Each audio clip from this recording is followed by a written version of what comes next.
جناب ابراہیم علیہ السلام نے اعلاء کلمت الحق کے لیے بہت بڑا کردار ادا کیا۔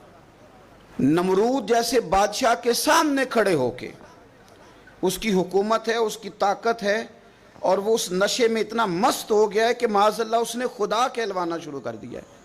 اس کے دربار میں کھڑے ہو کے اس کے ساتھ گفتگو کرنا اور اس کے سوالات کے جوابات دینا، اللہ کے پیارے محبوب علیہ السلام نے فرمایا افضل جہاد ہے ظالم بادشاہ کے سامنے کھڑے ہو کے حق کی بات کر دینا۔ یہ افضل ترین جہاد ہے۔ یہ بھی ایک مناظرہ ہے، احقاق کے حق کے لیے نا بحث کرنا، مناظرہ کرنا، یہ تو کتاب و سنت میں موجود ہے، لیکن کریں گے اہل علم۔ ہر آدمی اٹھ کے اگر مباحثے میں جائے گا تو بعض اوقات بہت ساری خطائیں پیش نظر ہوں گی۔ جناب ابراہیم علیہ السلام سامنے کھڑے ہیں، یہ خدا کہلواتا ہے۔ حضرت ابراہیم علیہ السلام سے اس نے رب کریم کی ذات کے بارے میں بات شروع کر دی۔ اللہ فرماتے ہیں الم تری الی الذی حاج ابراہیم فی ربہ، کہ آپ نے اس شخص کو نہیں دیکھا جو جناب ابراہیم سے جھگڑا کر رہا تھا ان کے رب کے بارے میں؟ اور جھگڑا کیوں کر رہا تھا؟ اس لیے کر رہا تھا کہ ان آتاہ اللہ الملک، اللہ نے اسے بادشاہی جو عطا فرمائی۔ کچھ لوگوں کو جب اعزاز ملتا ہے نا، بلندی ملتی ہے، مال و دولت ملتا تو جھگڑالو ہو جاتے ہیں، بڑے بڑے دعوے کرتے ہیں، بجائے شکر کے تکبر کا رستہ اختیار کرتے ہیں۔ جھگڑا کر رہا تھا جناب ابراہیم سے۔ اذ قال ابراہیم ربی الذی یحیی و یمیت، حضرت ابراہیم فرمانے لگے میرا رب وہ ہے جو زندہ کرتا اور مارتا ہے۔ وہ بحث کر رہا ہے، گفتگو کر رہا ہے آپ کے ساتھ، فرمایا میرا رب وہ ہے جو زندہ کرتا اور مارتا ہے۔ گویا جناب ابراہیم علیہ السلام اس سے کہہ رہے ہیں کہ تیرا تو اپنا وجود رب کے ہونے کی دلیل ہے۔ تو ایک نطفہ تھا اور اس سے اللہ تعالیٰ نے تجھے وجود دیا، تیرے اندر روح پھونکی، تیرا اتنا بڑا جسم قائم ہوا۔ رب وہ ہے جو زندہ کرتا اور مارتا ہے۔ قال انا احیی و امیت، کہنے لگا میں بھی زندہ کرتا اور مارتا ہوں۔ اس نے اس طرح کیا کہ دو بندے بلائے نمرود نے، ایک کو سزائے موت کا حکم ہو چکا تھا، اس کو کہنے لگا تجھے سزائے موت کی سنائی تھی، نجات تو آزاد ہے۔ اور ایک بندہ بے گناہ تھا، اسے پکڑ کے قتل کر دیا، کہنے لگا دیکھو میں بھی مارتا اور زندہ کرتا ہوں۔ حالانکہ قتل کر دینے اور چھوڑ دینا، اس میں اور زندگی اور موت دینے میں کتنا بڑا فرق ہے۔ حضرت ابراہیم سمجھ گئے کہ بندہ موٹے دماغ کا ہے۔ کچھ لوگ موٹے دماغ کے ہوتے ہیں، بلا وجہ بحث کرتے رہتے ہیں۔ حضرت سعدی شرازی رحمۃ اللہ علیہ نے کیا خوب بات کہی، آپ فرمانے لگے 40 عالم بیٹھے ہوں، ایک دلیل سے انہیں چپ کرایا جا سکتا ہے، لیکن ایک جاہل بیٹھا ہونا تو وہ 40 دلیلوں سے بھی چپ نہیں کرتا، کیونکہ جاہل ہے نا۔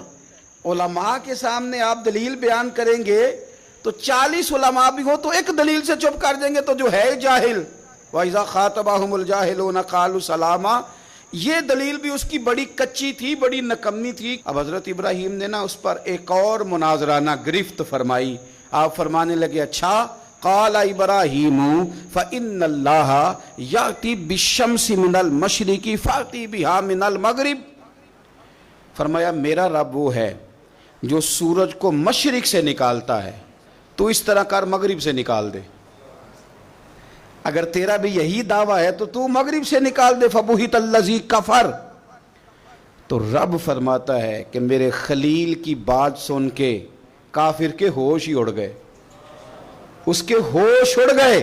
جب حق کی بات ہوتی ہے فبہت الذی کفر، ہوش اڑ گئے اس کے، وہ تو حواس باختہ ہو گیا کہ یہ کیا بات کر دی۔ واللہ لا یہدی القوم الظالمین، اسے ہدایت پھر بھی نہیں آئی، کیوں کہ اللہ ظالموں کی قوم کو ہدایت نہیں دیتا، ہدایت نصیب نہیں ہوئی، ہوش اس کے اڑ گئے۔ جناب ابراہیم علیہ السلام نے ایسی دلیل دی رب کی ذات کے بارے میں، رسول پاک کی عزت کے بارے میں، صحابہ کے بارے میں، اہل بیت کے بارے میں، دین کے کسی معاملے میں، احقاق حق کے بارے میں۔ ہمیں یہ پیغام دیا گیا کہ جگہ کوئی بھی ہو، مقام کوئی بھی ہو، وقت کوئی بھی ہو، جب تم نے دین کی بات کرنی ہے تو پھر تم نے نا ذرا تگڑے ہو کے کرنی ہے، پھر تم نے مضبوط ہو کے کرنی ہے، دلیل کے میدان میں پھر تم نے آگے بڑھنا ہے۔ جناب ابراہیم علیہ السلام کا اس موقع پر جب آپ کے ساتھ بظاہر کوئی غلاموں کی فوجیں نہیں، امتیوں کی لمبی چوڑی قطاریں نہیں، وہاں بھی کھڑے ہو کے آپ نے فرمایا کہ تو جو دعوے کر رہا ہے تو جھوٹے کر رہا ہے، کائنات میں ایک ہی رب ہے جو سچا رب ہے، ایک ہی کائنات کا مالک ہے جو سچا ہے، ایک کی رازق ہے جو سچا ہے، اس کے سوا کوئی عبادت کے لائق نہیں، وہی ہے جو اس قابل ہے کہ اسے چاہا بھی جائے، اسے سجدہ بھی کیے جائے، اس کی بارگاہ میں جھکا بھی جائے، اسے معبود بھی جانا جائے، اسے رازق بھی مانا جائے، اس سے پیار بھی کیا جائے، اسی کے لیے جیا جائے، اسی کے لیے انسان دنیا سے جائے۔ اللہ تبارک و تعالی ہمیں بھی حضرت ابراہیم کی طرح حق کا علم بلند کرنے کی